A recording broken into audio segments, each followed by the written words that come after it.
Vàng đá đúng không? Vàng đá Điện Biên đúng không? Vàng đáng đập phù Điện Biên. Chụp ảnh đây. Đểถ่ายđi, làm sao phim nào? Có được không? Nét không? Đâu anh xem ạ. Được. Nét. Không cầm điện thoại cho em ra chụp. Thôi được rồi. Cái này chụp để là khớp chứng minh thư nhá, sang chứng minh thư có giống trong ảnh nhá. Giả làm gì? Không biết đâu được giả thì sao? Giả thì sao?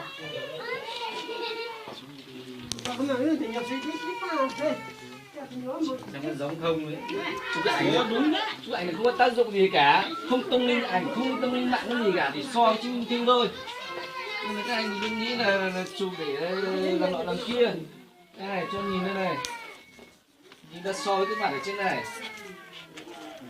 Đấy. Rồi, ok. Còn cái này nó khớp chứng minh thư nó phải có gì đâu. Biết chưa?